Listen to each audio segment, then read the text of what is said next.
ve que se decanta todo lo que él en sus distintas obras ha expuesto, o por así decir, el nervio o el motor que está detrás de todos sus grandes textos.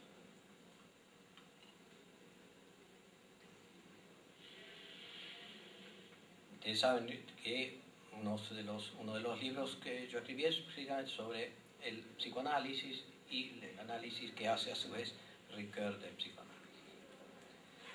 Pero ese es un primer paso. Ahora quisiera dar un segundo paso, teniendo como trasfondo el sonido de este texto recién escuchado. La pregunta que me formulo es: ¿cómo se llega a afirmar esto que afirma Ricoeur en su texto? Fundamentalmente esta idea de que lo originario, donde nace el sentido de lo que es hombre cosas, aparece en la poesía. Y solo luego, a partir de ello, viene la palabra filosófica. ¿Cómo llega Ricoeur, o qué camino ha hecho Ricoeur para llegar a este tipo de concepción?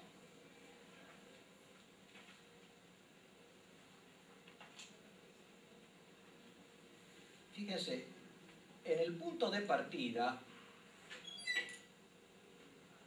de una filosofía reflexiva, precisamente dice Ricoeur, cito, que él se encuentra, según o en la vasta tradición de la filosofía moderna, que parte de Descartes, se desarrolla con Kant y Fichte, y la corriente reflexiva de la filosofía europea. Este texto que acabo de citar brevemente lo encuentran ustedes en el ensayo sobre Freud, en la página 50, y largamente explicitado en El conflicto de las interpretaciones, Le conflit des interprétations, también de Ricoeur, no sé si está traducido, está parcialmente traducido, en la página 21 y luego entre las páginas 322 y 325. Todo hace pensar, o mejor lo dice, que parte de la filosofía reflexiva, es la filosofía que parte del sujeto, diríamos nosotros. Esta palabra sujeto, por otra parte, es complicada, pero bueno, nos entendemos. Piensen ustedes que está poniendo en el comienzo a Descartes.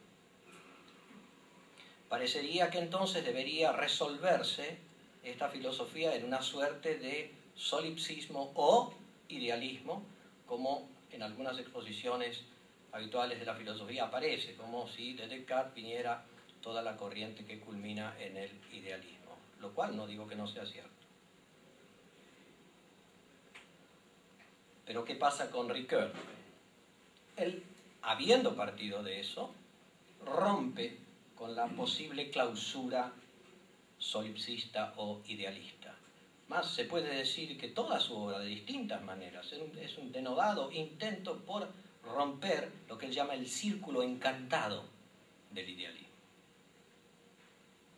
Los pasos para la ruptura de este círculo encantado en Ricoeur son inicialmente dos. El primero es el mismo Husserl. Ustedes saben que Ricoeur pasó muchos años prisionero de guerra e hizo en la prisión, tradujo el primer libro de las ideas de Husserl. Buena manera y fructífera manera de aguantar los años de prisión. O sea, es un profundo conocedor de la obra de Husserl. Bueno, él advierte, como hoy los mismos husserlianos, entre los que no me cuento, no porque no lo quiera, sino simplemente porque no me he dedicado específicamente a estudiar a Husserl, específicamente al menos. Él reconoce que en Husserl finalmente no hay tal idealismo como algunos sostienen.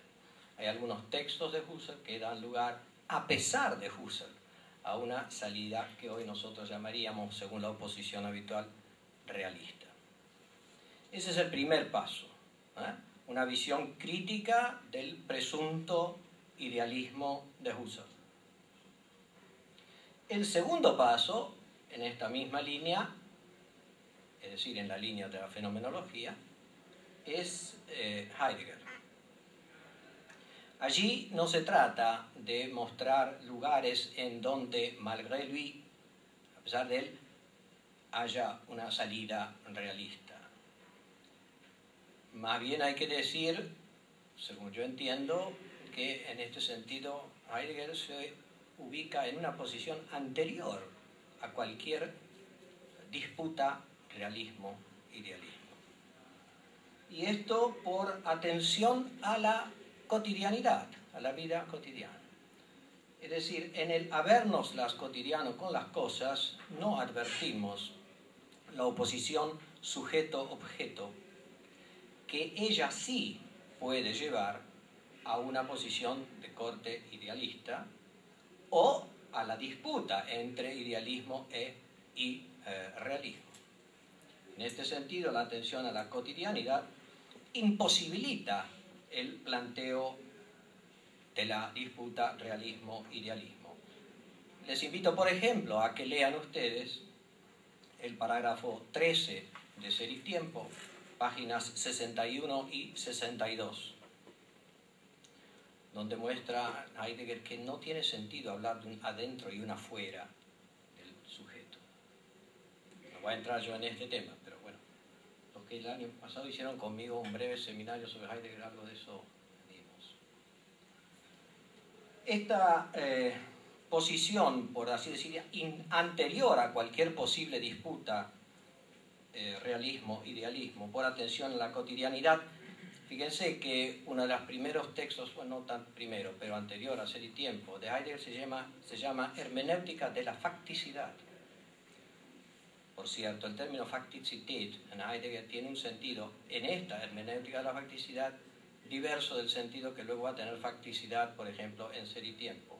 Pero sí nos está indicando un poco la atención, sí, a las cosas mismas, como vería la fenomenología, pero las cosas mismas son, antes que nada, ellas tal como se nos dan en la cotidianidad, antes de cualquier reflexión de tipo filosófico. Esta visión de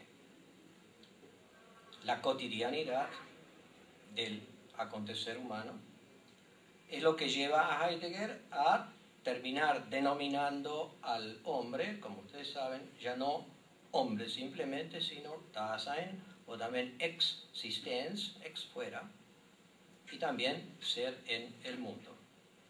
Pero lo interesante es que es un único acontecimiento, a saber,